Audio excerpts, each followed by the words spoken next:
Hey everyone, it's Ten Types, and today we're talking about Mythical Island, the new expansion that's out, the mini set from Pokemon TCG Pocket, and this is the first new set we're getting. It is a mini set, but it feels pretty significant, and it's really interesting. There are 86 new cards, though they are not all unique cards. It says 68 cards in the main set.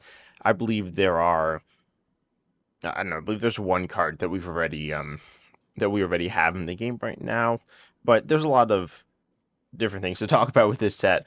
I'm going to be talking about the cards in the set, all of them, though I'm not going to be talking about the cards that I've already talked about too much. I'll talk about them a little bit, but not that much.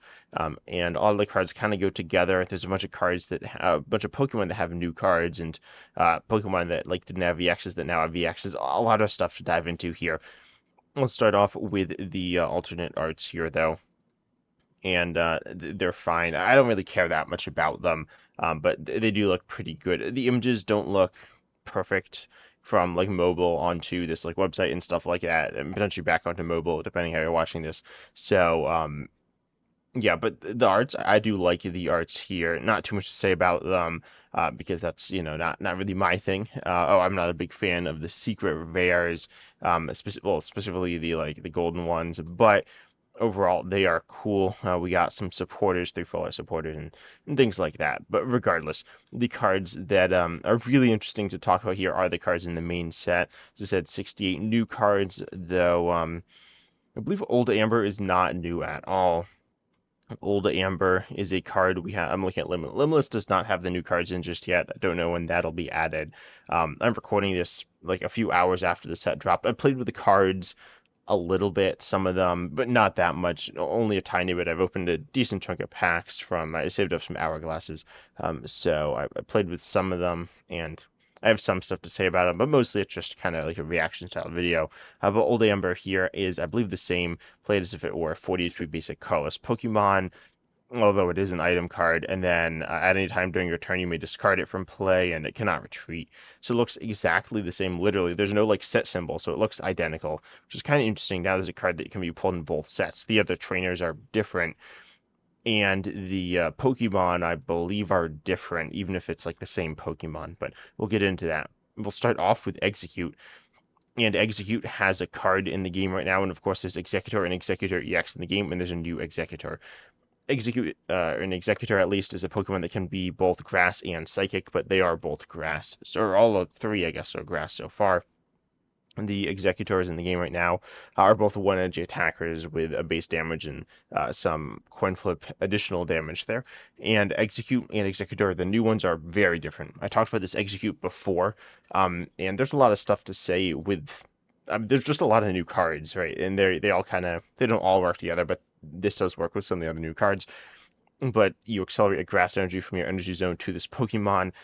Keep in mind, this does allow you to play any of the Executors with a deck that doesn't play any grass energy with normally being generated in its energy zone. So you could tack this into different decks, but it's a little sketchy. We've talked a little bit about Mankey in the past, where you're a basic Pokemon that is ultimately very weak, and you want to kind of set up, and same thing with Meltan, where you're trying to set up these basic Pokemon through their attacks. You'll end up being pretty vulnerable, so relying on that isn't something I'd really recommend, but you could play Execute with specifically probably the older Executors. You will end up spending an extra attachment there, but that extra attachment will be from the attack from the energy zone. So ultimately, it does allow you to splash them in, and they are specifically Executor EX. It's a card I just got pretty recently, and I've been enjoying, I guess. It's kind of stally, which isn't necessarily super fun. It's creating some long, drawn out, and sometimes uninteresting games. However, it is a card that is tanky, and so you could tech that in using the new Execute. And I did talk about this as well before. I did say that there would probably be a new Executor at some point. I mean, that was essentially guaranteed. I was actually wondering if it would be an Alolan Executor that would be Dragon and therefore Dual type, which could open up some interesting ideas, but that's not the case. We have Executor, though, with 130 HP, same as the other Executor, though their attacks are completely different. We got Psychic, which does 80 base damage for 4 energies, one of which is Grass, and it does 30 more for each energy attached to your opponent's active. This is the same attack name as the as Alakazam and Jinx as well, and they have the same.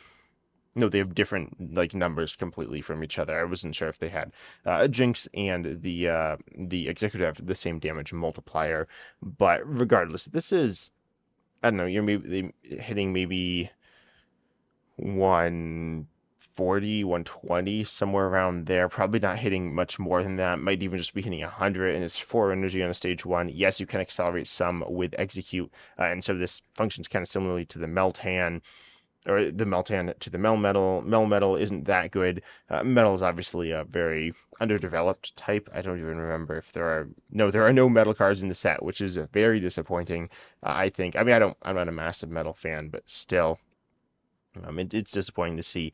But that being said, Executor isn't as tanky because it doesn't have the damage reduction ability that Melmetal has, and so this card ultimately seems kind of weak. But we'll talk a little bit more about it with some more of the grass stuff. I guess I should talk about Superior now. With its ability Jungle Totem. I haven't looked at all these cards by the way, but I've looked at most of them. And Jungle Totem says each grass Pokemon or grass energy attached to your grass Pokemon provides 2 grass energy, and it does not stack. This is interesting to note. It's another type of energy acceleration, essentially energy acceleration, and it only goes to grass Pokemon, or the type that it accelerates to, the type that it is. We've seen this with Misty, we've seen this with Moltres CX, we've seen this with, um, I don't know, there's some that accelerate themselves, like the Execute, but this is something we've seen with literally every form of energy acceleration, unless I'm mistaken.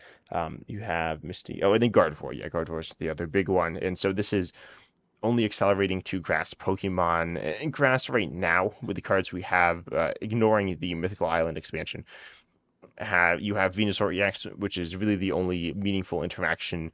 There are other grass attackers that are moderately expensive. You have Vileplume, you have Butterfree, which isn't really an attacker. You got Victreebel. I don't know.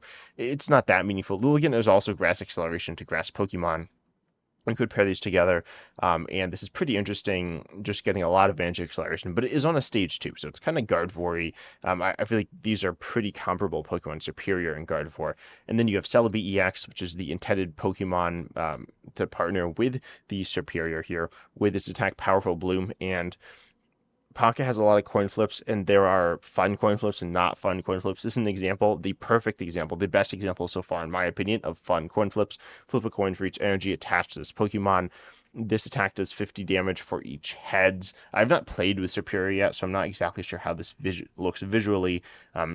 If you have like how the energy kind of works and how it appears, because they're on energy cards, but anyways, with Celebi EX, you could pay this with 1 attachment in the Superior, and then if you attach 3 energies, which is pretty fair, certainly 2's fair, you're flipping 4 coins, averaging 50 for each energy attached, like energy card, essentially. They're not cards, but energy attached from the energy zone, because then you flip 2 coins for each, 50 on average for each heads, and you can end up flipping a lot of coins. You can definitely end up pretty easily flipping 6 coins at some point in the game, maybe 8 coins, which is pretty fun. I think flipping lots of coins is fun. When it's guaranteed. Flipping lots of coins on Misty, I guess, is fun because that means things are going really well for you, but flipping lots of coins on Celebi, I really do like the card design here. I'm not a master. We'll talk about coin flips some later on with some more of these cards, but I think this is a really good design with coin flips, and it is pretty cool as well. Snivy and Servine are really bland. Snivy being a 1 energy would probably be a little better, but whatever. Morlul isn't anything interesting. We got Shiinotic, an example of what I consider bad coin flips that are like unfun. Got Flickering Spores, which unsurprisingly, Shiinotic puts your opponent's active to sleep. That's a pretty common thing it would do. But anyways, for 50 for 2 grass, your opponent's active is now asleep. 90. I mean, you can see the stats here. 90 HP and 2 retreat. Ultimately, this card seems pretty annoying because putting your opponent's active to sleep is obviously it's decent. I mean, we see the Jigglypuff, Wigglytuff EX line, which is pretty solid and quite annoying, and definitely an example of like a stally card that is not super fun, right? But oh, sorry about my voice if it's a little tired right now. But yeah, Shiinotic is definitely it's okay, I guess. It's nothing super special. It's kind of like it's very much like Frostmoth. theoretically. Frostmoth is kind of different because you can accelerate and often do accelerate to it with Misty if you are playing it. And Frostmoth isn't an exceptional card either. It's okay. Shinnok's okay. It does more damage, which is nice, and there's not really a substantial downside. You're not really planning on playing a dual type deck. I mean, you could play it with Frostmoth. You do see that maybe with like Dragonite, but regardless, Shinnok's okay. And we have Delmise, which for one grass does 20, but if it has 3 extra energy, it does 70 more. This is okay with the superior with 2 attachments, then you are going to be doing that 90 damage, which is okay, but it's nothing spectacular there, especially when you have your stage 2 set up. Like it's not that good. Also, superior does do solar beam 70 for 4 energies, which is 2 grass energies from the energy zone because of your ability, so that's okay. Pretty standard stage 2 stuff. Then we have Ponyta and Rapidash. In Magmar, there is no new Ninetales. Ninetales is the best card within the best of like the 3 Blaine's Pokemon. Rapidash does 40 for 1. Normally this the previous one, but this new one does 40, or on a coin flip it does 60 more. Again, not massive fan of the coin flip, and it seems kind of sketchy. On tails, you're just the same as the 1 energy Rapidash, and on heads, you're quite strong, even stronger than Ninetales, theoretically pushing, but only 10 stronger than Ninetales, and Ninetales' damage is pretty good. So this is ultimately a card that I don't know exactly how good it's going to be. Rapidash hitting 40 for 1 in stage 1, it feels pretty solid, especially with Blaine to push it up to 70 for 1, which is really strong. This Rapidash I don't really think is that good, and I don't love it. We do have Ponyta. This Ponyta is probably a little better. I believe the current one's just a generic 60-20, so this is going to be a little stronger on average with Stomp. The other stats are all the same, but it does 10 on a coin flip. It does 30 more, so you're going to be averaging 25, which is a little better. And of course, averages don't necessarily mean everything, but the 40 is definitely going to be worth something. It's relatively low damage, so any extra damage is pretty fairly worth it. It's not like, oh, I'm going to be like overshooting damage and it doesn't matter. No, Ponyta, getting the extra damage is probably going to be nice here. This is a card that's very similar to the previous evolution. The Executor, they're like completely different cards, but Ponyta is similar. Rapidash is somewhat similar. They do have a Magmar. I talked about this before. It's okay. It's probably not very good in Blaine, but it is a big attacking option. I would not play this Magmar and this Rapidash in Blaine, but you could put one of them in. And then also Magmar could be good or like okay within Moltres CX, maybe Moltres CX with Blaine and do some things with that, which could be okay. Doesn't discard all the fire, it discards 2, which is probably all the fire, but with Moltres CX, if you end up throwing a bunch of energy on this Magmar, then you could get it could be attacked with Magmar back-to-back turns. We have Larvesta and Volcarona. Nothing really to say with the Larvesta, but Volcarona here is a stage 1 fire. You discard 2 fire when you attack, and it attacks for 3, and this attack does 80 damage to one of your opponent's Pokemon. This is solid. It's a substantial amount of snipe damage, and you can power this up with Moltres CX. I don't hate this card at all. I played against Scorch today, and Scorch I don't think is particularly good. I actually almost lost, but I was playing a grass deck. I mean, Scorch, there's like different things to say about it, but these cards feel pretty similar in terms of like how you're going to be playing them. You want them with Moltres CX to power them up, but overall, I think it's okay. It depends how much you like snipe damage. There are a few different snipe attackers in this set. Really, there weren't that many before. There was Hitmonlee and Zebstrika, and I can't really think of any others. There was Spread with like Articuno EX, but ultimately, I think this card's kind of cool and it's okay as your main attacker. It's not very strong. It doesn't have particularly impressive stats, but the snipe damage could be good. It's just not something you're doing early, which is generally when you want to be doing it, but you could be sniping something like Curlia. That's pretty meaningful. Will you be able to do that? I don't know. You'll probably only be able to do that if they don't have their Gardevoir, a Mewtwo player, and then at that point, if they don't have Gardevoir, well, okay, you could play Gardevoir without Mewtwo, but you're probably playing with Mewtwo even with some of the new stuff. But Volcarona, I do think, is a card that at that point, like, they didn't set up necessarily super well. They might get set up in a turn or two, but being able to snipe isn't super valuable, but it's an okay card. Slinda and Salazzle are pretty interesting design here. They're kind of the reverse of Muck and Weezing, where Salazzle for 1 on stage 1 does 30, and Poison for 1 fire, which feels pretty solid. I do like Poison as a special condition, definitely my favorite in terms of design, but it's also one that is pretty like safe, it's just an extra 10, but maybe it'll be a little more, right? I don't think there's anything really stopping poison. I mean, it's not necessarily going to stay on for a while, but it'll get the first poison tick there, so pushing up to 40 at the very least. Um, Definitely, I think it's okay, but nothing's particularly spectacular. But then you do pair it with the Salandit, which for one Carlos does. Um, if your opponent's active is poisoned, it does 40. Otherwise, it does 40 more. Base is 10, so it'll do 50 there. But kind of awkward because you need the Salazzle into the Salandit, which like isn't really how evolution works. But some kind of interesting stuff. You could do like Salandit with Grimer and Buck or something like that. But ultimately, Salandit is kind of awkward. It is a tech option if you are scared of like grass, but Salandit seems pretty mediocre. And same thing with Salazzle, well, not like terrible, but not great.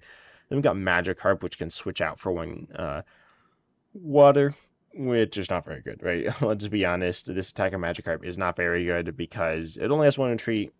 Yeah, you have Gyarados EX. Gyarados EX is probably one of the most interesting cards from the set with 180 HP on a Stage 1 EX. This is, I believe, tied for the second highest we've seen with Charizard EX, and Blastoise EX as well, I guess.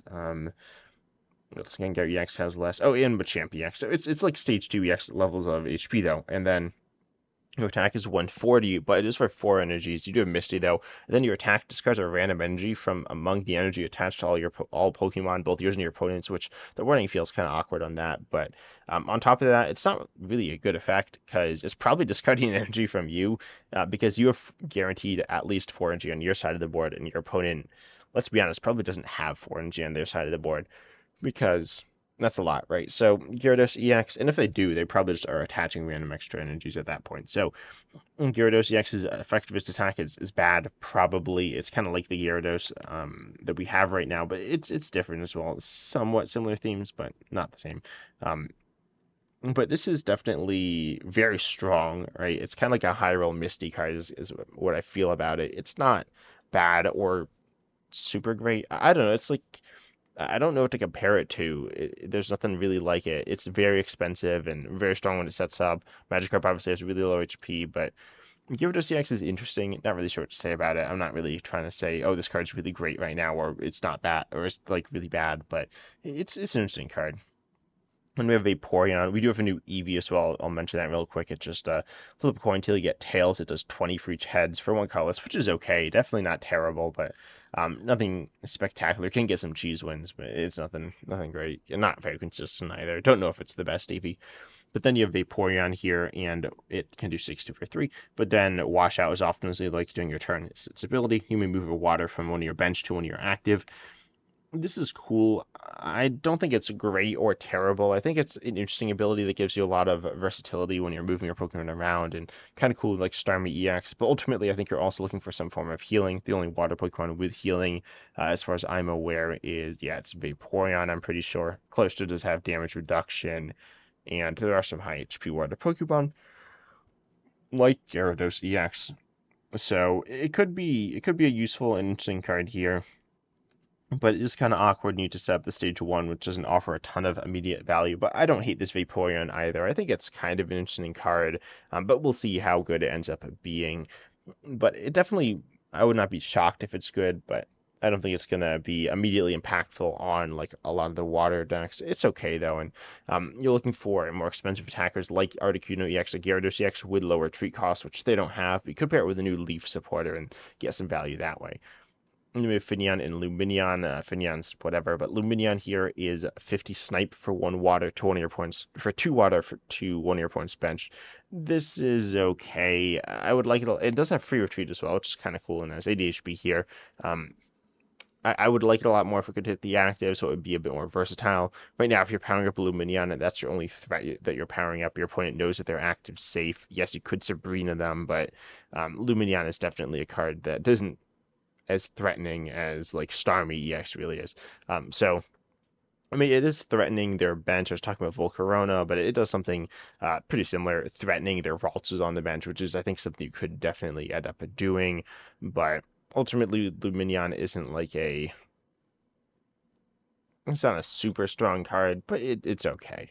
It doesn't make very particularly good use out of Misty either. Not terrible, but not great. Toodle here is a generic basic, a little on the the bigger side, bigger attack cost, bigger damage, bigger HP, bigger retreat, things like that.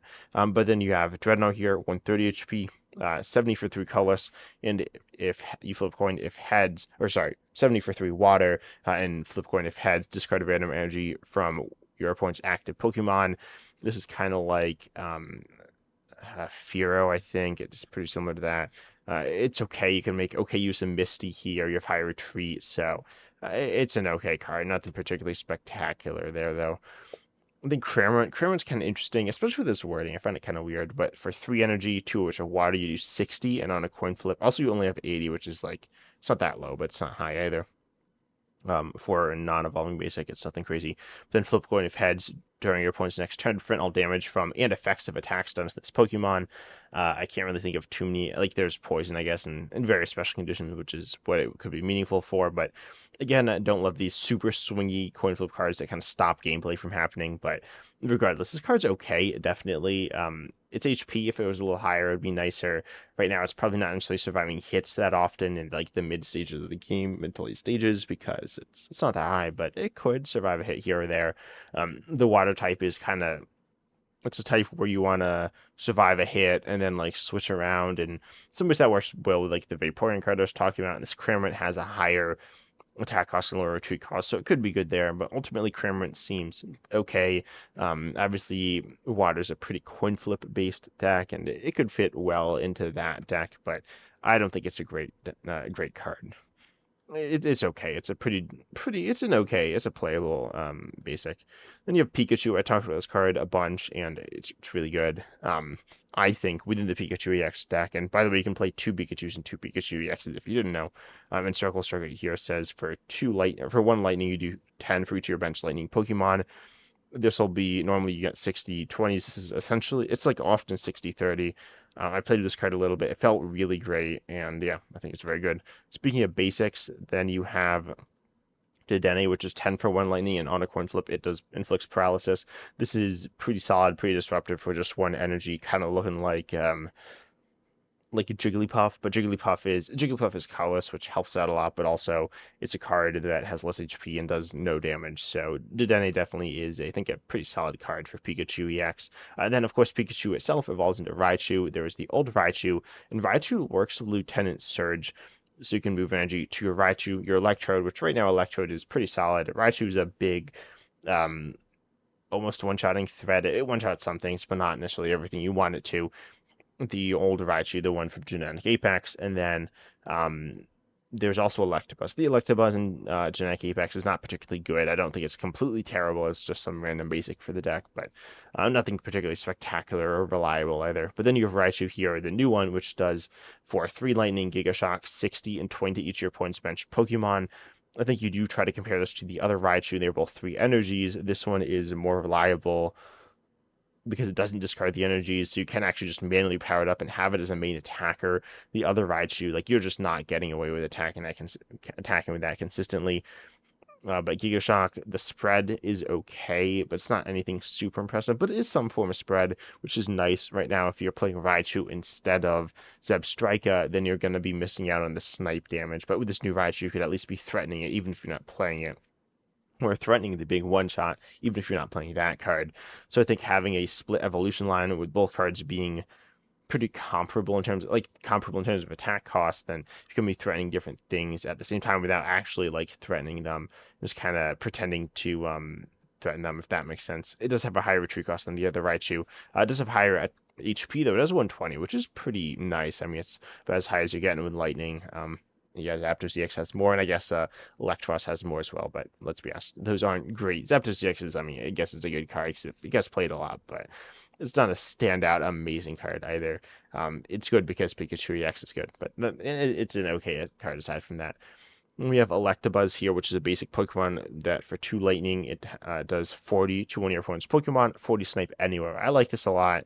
I was talking about how I like Snipe attacks to be able to hit the active. Electabuzz can, and 40 is really solid, hitting weakness on a few good cards, such as Farfetch'd, all the water stuff, and all the birds. So the bird EX is like Moltres EX, Articuno EX, which is water, and and Zapdos EX. So pretty good there. Being able to hit the active does allow you to take advantage of weakness. I think Electabuzz is okay. You do have the Lieutenant Surge option there if you are playing like Raichu or maybe even Electrode. You could play Electabuzz and some Electrodes and toss in a Lieutenant Surge to give you some interesting options there. Or again, be threatening those. Right now, there are few enough cards that you can still know all the possibilities that your opponent has, but you're less sure of what they're necessarily going to pull out at this point. But Electabuzz isn't great, but it's okay. I think Galvantula, one of my favorite evolution lines, tends to get some cool cards. This one's fine. Electro Web for 2 Lightning, 70. Defending Pokemon can't retreat next turn. Looking like Arbok here, except it has lower HP at 80 as opposed to Arbok's 100, which is just not great. But ultimately, Galvantula is it's a card that looks a lot like the Arbok, so it functions pretty similarly. Within a different deck, Arbok takes advantage of Weezing's poison. Galvantula probably isn't great. Doesn't really have particularly good synergy with like the Pikachu stuff, but Pikachu EX is a card that isn't always taking one shot, so you could send up Galvantula and then switch to Pikachu EX and go ahead and take the knockout using that, but it isn't looking like it's anything particularly strong. We got Mew. Mew we already had, but this is the first regular printing. It was like a secret rare or something in Genetic Apex. I don't really know anyone who has this card, but you could theoretically get it. You might need to like complete the set or something. It's not particularly good. It's 60-20, but then it also does force your opponent to reveal their hand. There might be some stuff here, but ultimately I think it's not really a card I'd ever choose to play, especially with a new card here that I think is good. The Sigilyph. Sigilyph for 1 psychic, it does 10, and you draw a card in this 80 HP. It's kind of like Meowth, except that it also has more HP, which is nice, but it's only playable in psychic decks. But I think Sigilyph is an okay card. Not a card that's going to be breaking the forehand open, but it is a card for setup purposes that I will almost definitely be putting into my Mewtwo EX deck. I was not a massive fan of it. I kind of like putting Meowth in before, but Meowth's low HP was a bit of an issue. Now you have higher HP. Then there's also Mew EX. Mew EX is a card I talked about a lot with genome hacking for 3 colors. Choose one of your opponent's active Pokemon's attacks and use it as this attack. And you also have Psy Shot, which is 20 for 1 Psychic. This card is really good. I think it's the best Pokemon out of this set. Maybe it might be like it's the best attacker. It's kind of a tech-based attacker, but I think Mew EX is definitely a card I'd recommend slotting into a lot of decks, assuming you have a little bit of space to work with, which you probably do. And then also, if you have, if you're playing a decent chunk of basics, like I feel like if you're just playing, like if you're playing solo Articuno EX, then don't play Mew EX obviously because you lose out on that Misty turn 1 potential and just a lot of consistency. But then when the UEX into certainly put into Mewtwo EX because you can power it up using Gardevoir, but then something like a Charizard deck with a bunch of different basics. I would not hate putting Mew EX into that, or well, I don't. I think this does really beat down on Charizard EX though, so I wouldn't recommend Charizard EX right now. But then not into Pikachu X either. That plays a lot of basics, but obviously that causes some issues there. But maybe into I'm not actually sure exactly what it goes in, but I wouldn't hate playing it in water or fire decks with a few, at least 4 other basics, probably maybe a little more, because this isn't that consistently great attacker, especially when you can't accelerate to it. Then we have the Algium and Beheeyem, and Beheeyem here says it does 10, 30 more, or 20 more for each of your opponent's bench Pokemon is Psychic. This is okay, theoretically hitting as high as 70, and there is a way to like get bench Pokemon down, though it's not great. It's kind of sketchy. But Beheeyem here is definitely a card that it's okay. I mean, 70 for 1 on a stage 1 is quite good. We were talking about Rapidash's big threat with a Blaine, but it's not consistently doing that. So right now, I don't think it's a super strong card. People aren't playing a ton of basic. I mean, it'll probably be hitting like 50. If it's hitting, it'll be hitting at least 30. Presumably, they could just like not bench any Pokemon. It's completely terrible, but I expect it to be hitting at least 30, like 30 or 50, and that's okay, certainly, but nothing super impressive. Then we have Florges, and we got Floette and Flabébé as well. But Flabébé says your opponent's active is now asleep. That's like pretty solid. I was talking about Jigglypuff. He got 40 HP here and his 1 Psychic, so not as good as Jigglypuff, but it's okay. And then you have Florges, which has 120 HP, 80 for 2 Psychic Heal, 20 from each of your Pokemon. Unfortunately, it's lower HP for Stage 2. Does not really impress me. because as a healing deck, you need to be a tanking deck as well.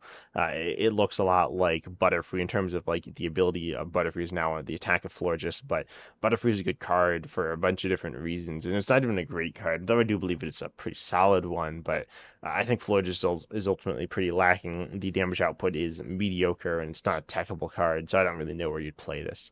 Then we do have a Slurpuff, which is very generic, so we'll just move on from that one.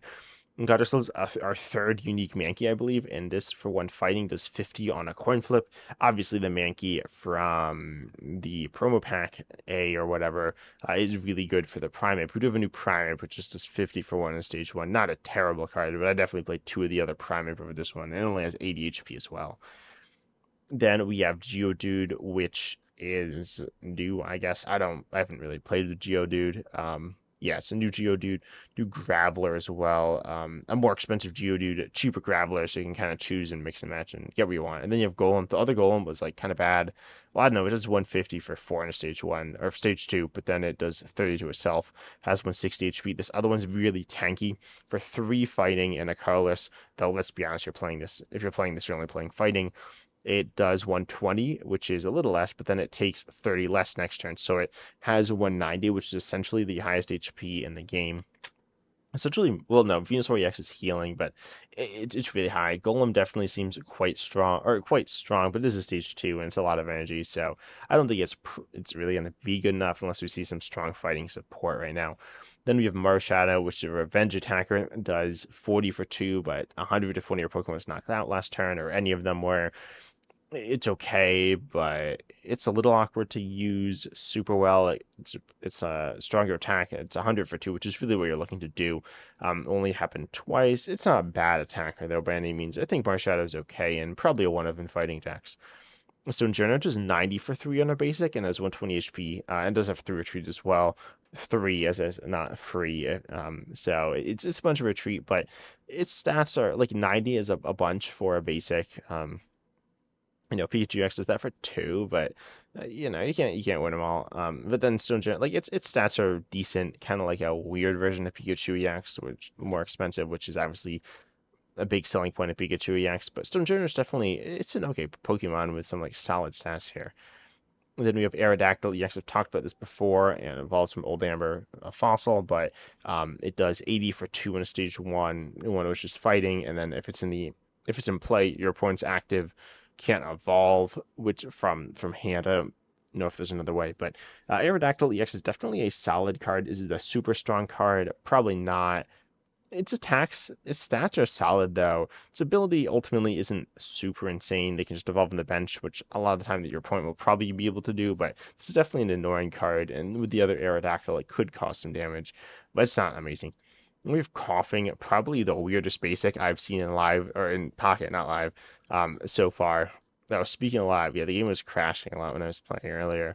Um, Pocket was. So, anyways, Coughing, Division for 1 darkness. Put 1 random Coughing from your deck onto your bench, which you can only have 1 other Coughing, so I don't really know what that's all about, but it's okay. But I'd probably play the other Coughing. The setting up your other Coughing is meaningful to allow you to start like wheezing or co-getting between the two wheezings, but it's not that good.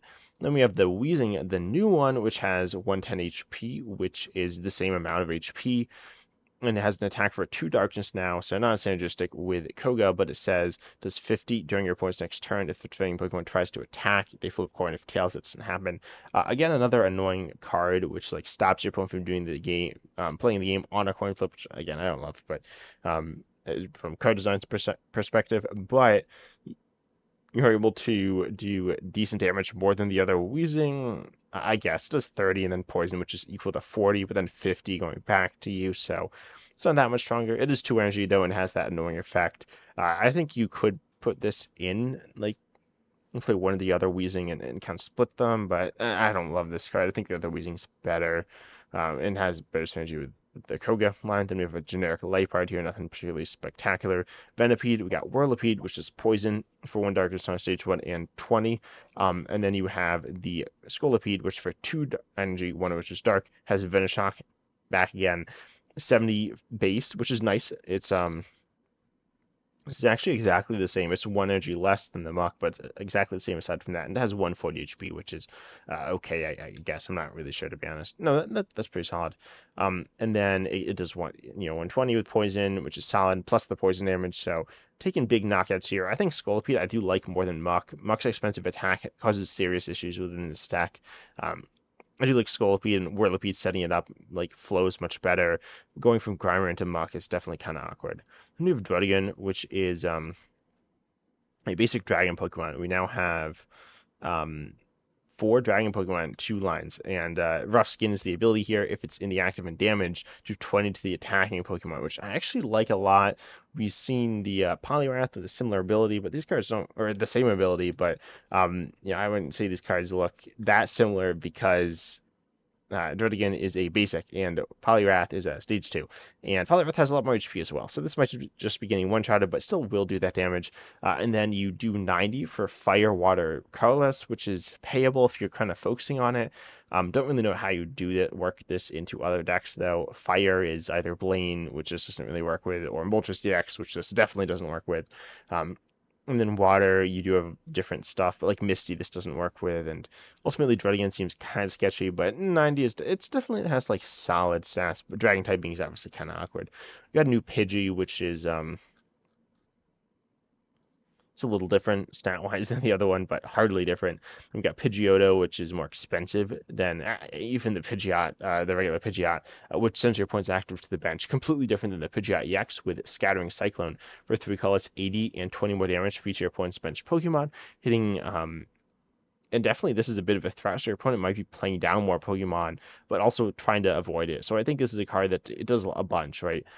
But it'll be hitting 80, 100, 120, or 140. 140 is pretty solid. Not taking one chance on Gardevoir EX or on Mewtwo EX within Gardevoir.